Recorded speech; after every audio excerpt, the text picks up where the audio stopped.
Hey, everybody. This one's always a crowd pleaser. It's my perfect fantasy draft day here on Old Man Squad Fantasy Basketball, presented by FanDuel and the FanDuel Sportsbook, a proud partner of us here on Old Man Squad Fantasy Basketball and the Believe Network O podcasts. Something's a little bit off kilter. I don't know if it's my head or the camera, but whatever it is, I think it's because I'm coming at you like at a slight angle here.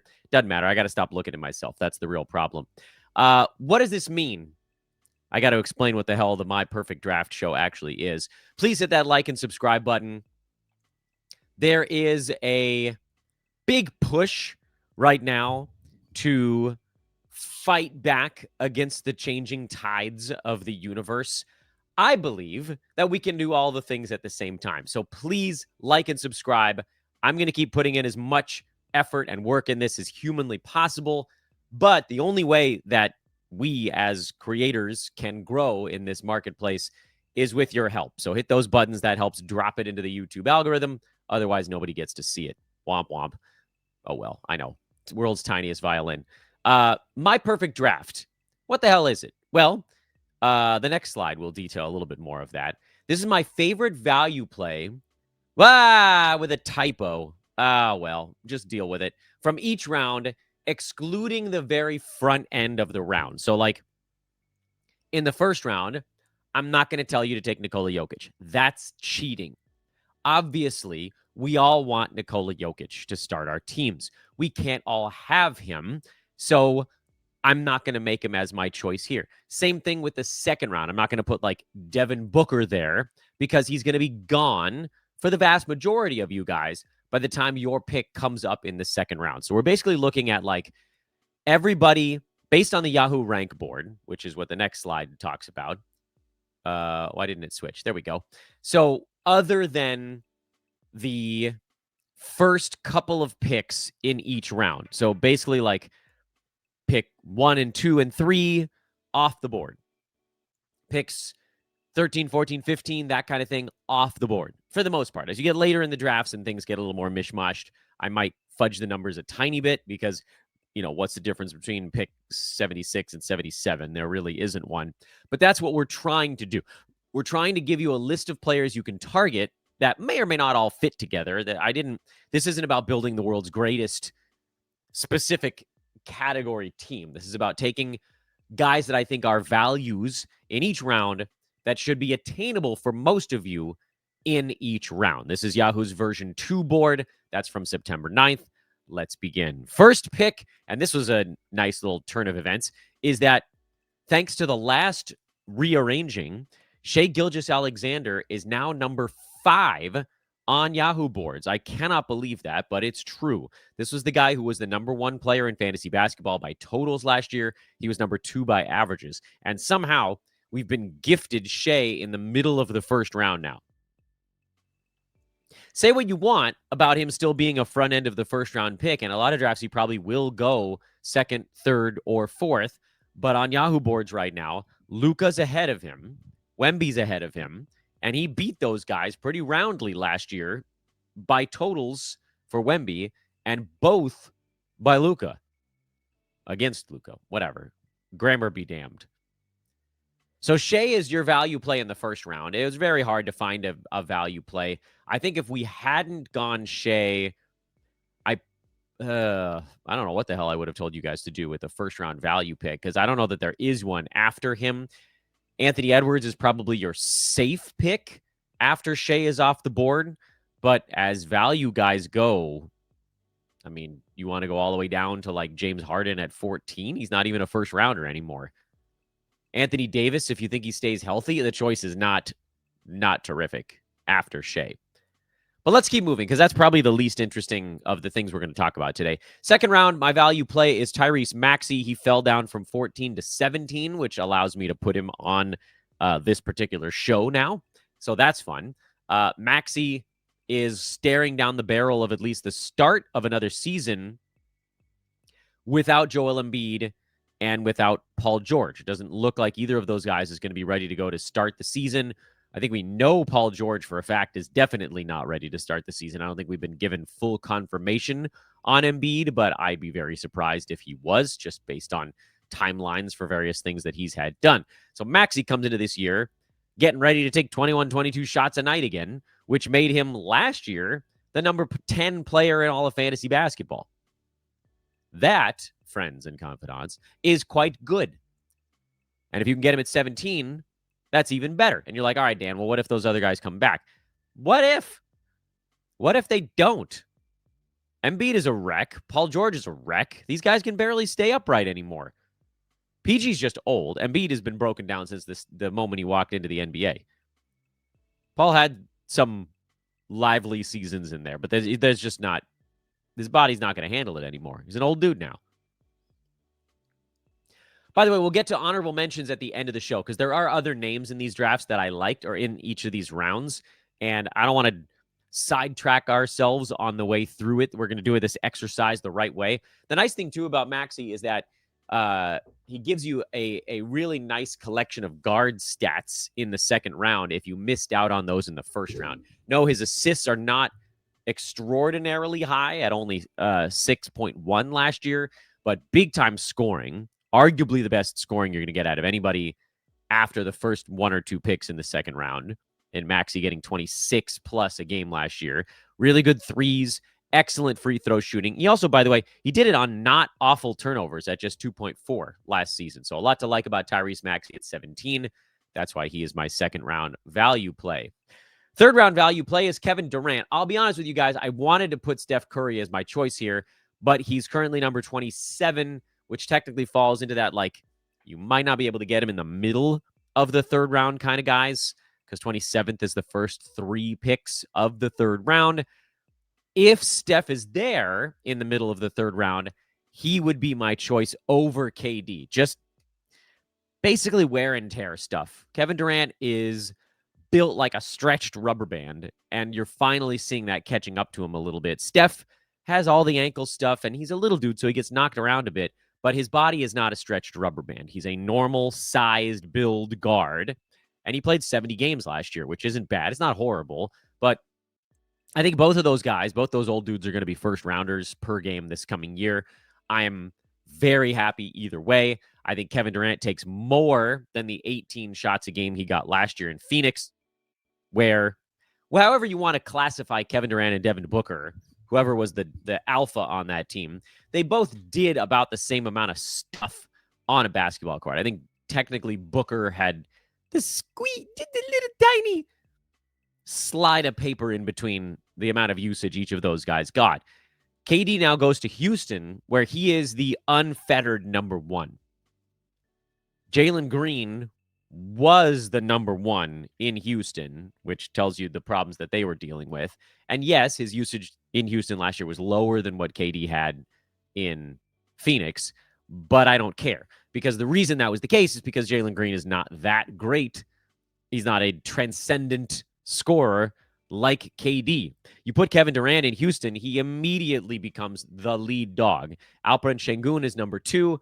Dylan Brooks was actually like kind of in the mix as around the number 3 guy on that team. It was Freddie VanVleet, I guess. But like, Brooks was out there taking a dozen shots a game. You put KD into a place where basically 2 guys got removed and replaced with 1. There is more than enough for him to do. So I think Kevin Durant actually has a better season than last year. I don't really know exactly where Steph Curry's season falls at the end of this. I think, he was better than expected the second half of last year when he was a top 6 player. He was worse than expected the first half. It does feel like either one of these guys, if they are even remotely close to healthy, we don't even need good health. We just need adequate.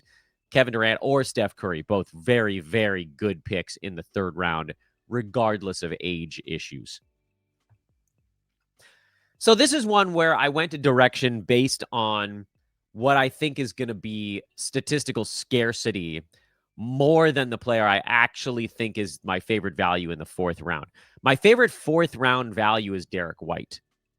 And yes, I know that there are this prevailing fear that Boston's going to sit their guys the last month of the season. I think the Celtics are going to be slightly too good to go full tank mode. They're going to play their guys. They're not going to push them too hard. Derek White's not going to play 76 games this coming year, but I also don't think that it's going to be like 50 something.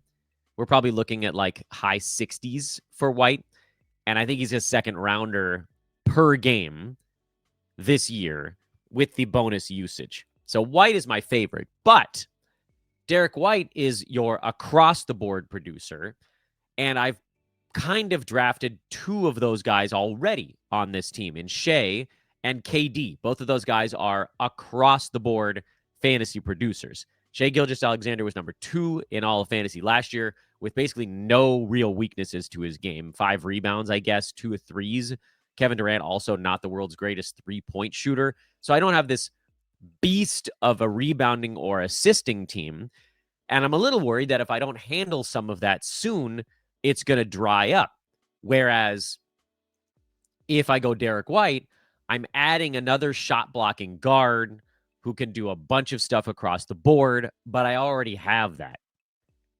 My other choice in this round, and you'll see it in the honorable mentions, is Bam Adebayo, who I like for the durability element. But there's a bunch of centers that are values later on, so you don't have to take a center this early if you don't want to. So that's how I landed on Jamal Murray, who was number 18 last year, 6 assists per game. I know, not like the world's biggest jump from Derek White, who was at 4 and change, but this is kind of your last chance to get a good, like a big producing 6 assist a game guy.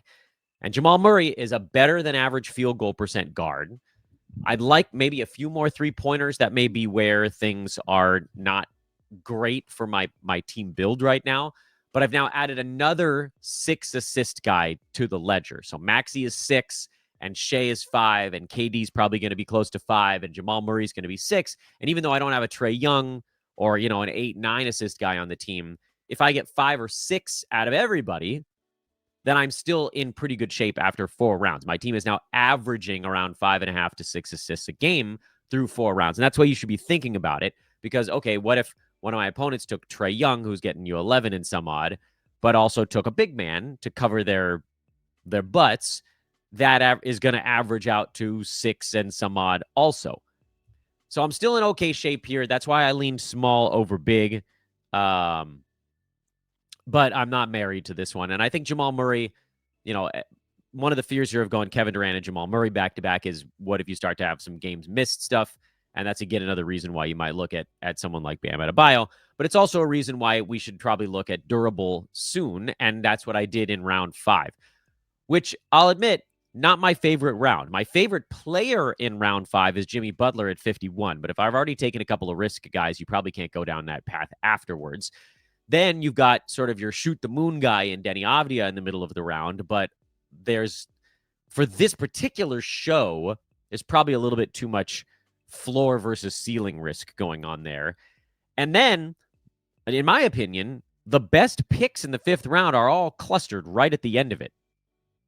Jarrett Allen at 57, Jalen Duren at 58, Austin Reeves at 59. And I didn't put Duren or Reeves here because, to me, they're not really in the middle of the round anymore. They're not guys that, that might be a guy that you think about waiting on. But look, I know Jarrett Allen is the name you're seeing on your screen if you're watching on YouTube, which, again, please remember to like, rate, and subscribe no matter how you're taking in the content, and follow me on Twitter at Dan Besbris, DanBesbris. I'm going to post this stuff over on social media, so if you want to see it there, that's another reason to do it. We can talk through it on social. We're about to get real active on Twitter, dealing with the fact that we have no nanny for about 3 weeks right now, so that has cut into my available time a little bit.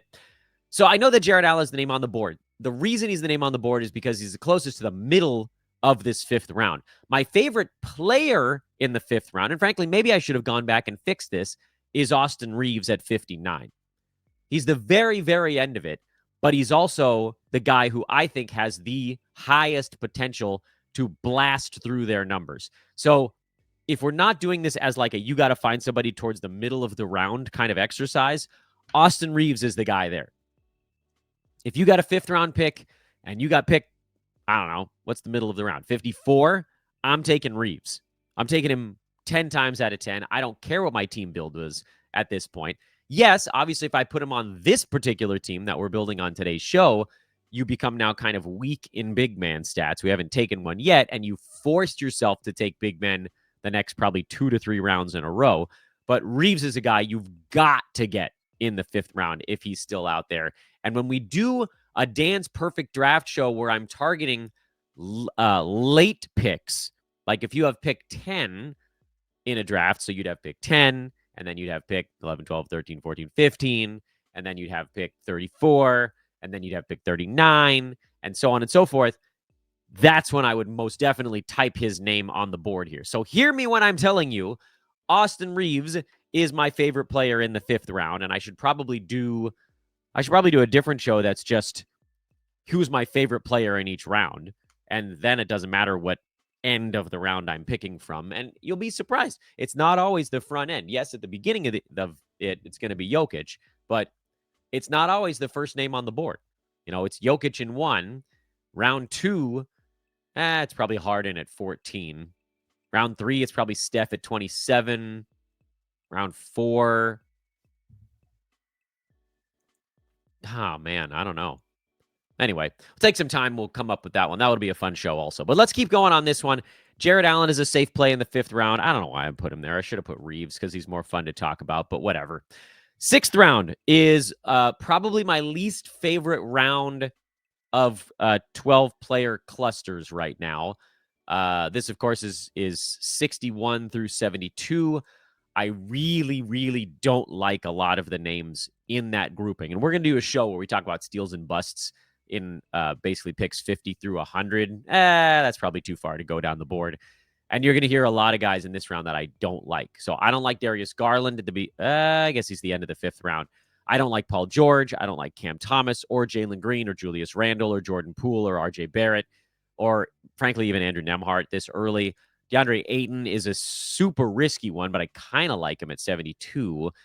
Kobe White, I kind of like at 68. Zach LaVine is okay at 62. But if you're picking a guy in this round that you think has a really nice shot to just sort of beat ADP for most of the year until he potentially gets traded, it's Vooch. I wouldn't expect anything close to what he did last year. Vooch was number 17, and he played in 73 out of 82 games. I would expect him to either maintain the games played pace, but lose a bunch as he likely gets traded at some point, or just, see percentages come down a little bit for him. But it's very easy. Like, Nikola Vucevic can close his eyes and walk into top 70 value. So if that's where you're drafting him, then it's really kind of all gravy beyond that.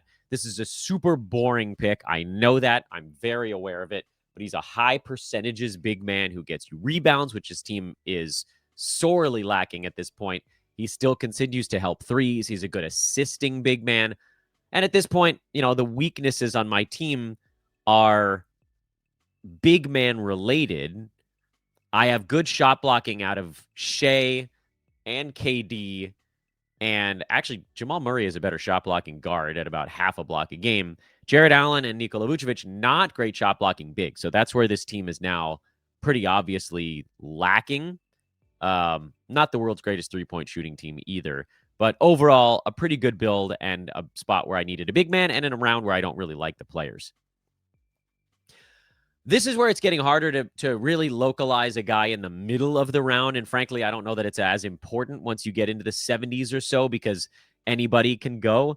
And my pick in the, what the hell round is this? 7th round is OG Anunoby at pick 75. And I know he's in the first 3 names of the round.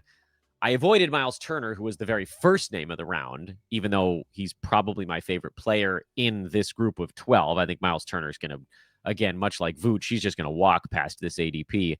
But OG, to me, is the guy who can best withstand a potential minute per game hit with no Tom Thibodeau in New York.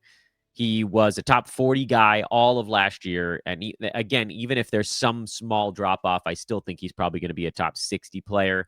So, and he showed the ability to finally stay healthy, which is also a nice thing for OG. I have some issues. I have lots of issues, actually. That's not the point here. I have some issues with the Knicks, and that's the thing that's holding me back on my excitement. But looking at some of the other names around here, I think Cam Johnson is fine. Rudy Gobert at 78 would help the blocks on this particular team. So maybe Gobert is the guy I should have taken for this team build. Khalil Ware, John Collins in the early 80s, so towards the end of this round, are also guys that I would consider. But in terms of the guy that I think has the best shot to beat this mark and just sort of coast along at a solid value, it's OG Anunoby, because he can still get his steals and blocks even if the minutes take a 2-minute per game hit. My team probably needs what he does, and he's hitting over 2 threes a game, and he's not ruining your percentages. So again, we're sort of shoring up all the things that my team is good at. I haven't built any kind of punt here, and I'm getting you guys values towards the middle of each round. Let's say OG is off the board. I have no problem with you guys going with some of the those other names that I mentioned, like Cam Johnson, Gobert, Ware, or Collins. 8th round, we're going old again, ladies and gentlemen. It's Freddie VanVleet at number 92. This is too late for him. I know he is old. I know he's been trending down. But last year, the 37.8% shooting and the 81% free throws are the things that jump out to me. Forget the lower usage. Okay, that's fine. We baked that in. Kevin Durant coming in is not going to take more away from Freddie VanVleet. If anything, like the combination of Jalen Green and Dillon Brooks being gone probably leaves a little bit more for Freddie and Amen Thompson. So I like VanVleet. Yes, I'm a little bit worried about the body stuff. He's not as old as he seems. I know that everybody's like, oh yeah, Freddie VanVleet, old man. I think he's like 31. So he should be on the tail end of his prime right now. Good steals for a guard, a chance to get 5 to 6 assists pretty late in a draft. And to me, a guy that on a worst case scenario is top 80 still, and you can get him at 92. That to me is kind of a no-brainer, even though he's old, even though I know you guys are going to be sick to your stomach doing it again after a rough last year. Other names in this round that are intriguing, Jakob Poeltl, but he's towards the front end of the round. Mark Williams is also somewhat interesting, but you've got some risk hanging over you there.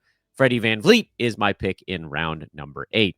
Round number 9, my pick is Donovan Clingan. We're going to go with a little bit of upside gunning here. I think Clingan was a top 50 player final month or so last season. He figures to get the bulk of the center minutes in Portland. If he gets better at all, there's a chance he could even go higher than some of that stuff.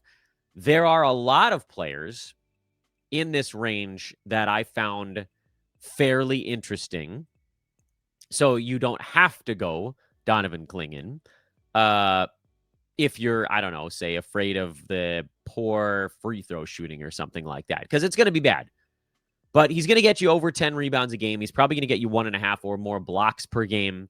The field goal percent could be better. That's the thing you look at with Clingan and say this is a spot where he's got to make some small gains. But if we're looking at guys ranked, again, trying to avoid guys like 96, 97, 98, you've got Tobias Harris, super boring, but at 103, he's a conceivable play there. Christian Braun at 104. Really like Toumani Camara at 105 at the very end. Not very end, but pretty close to the end of the round. Ausar Thompson at 106, I think, is a really good shot. Brandon Podziemski at 107.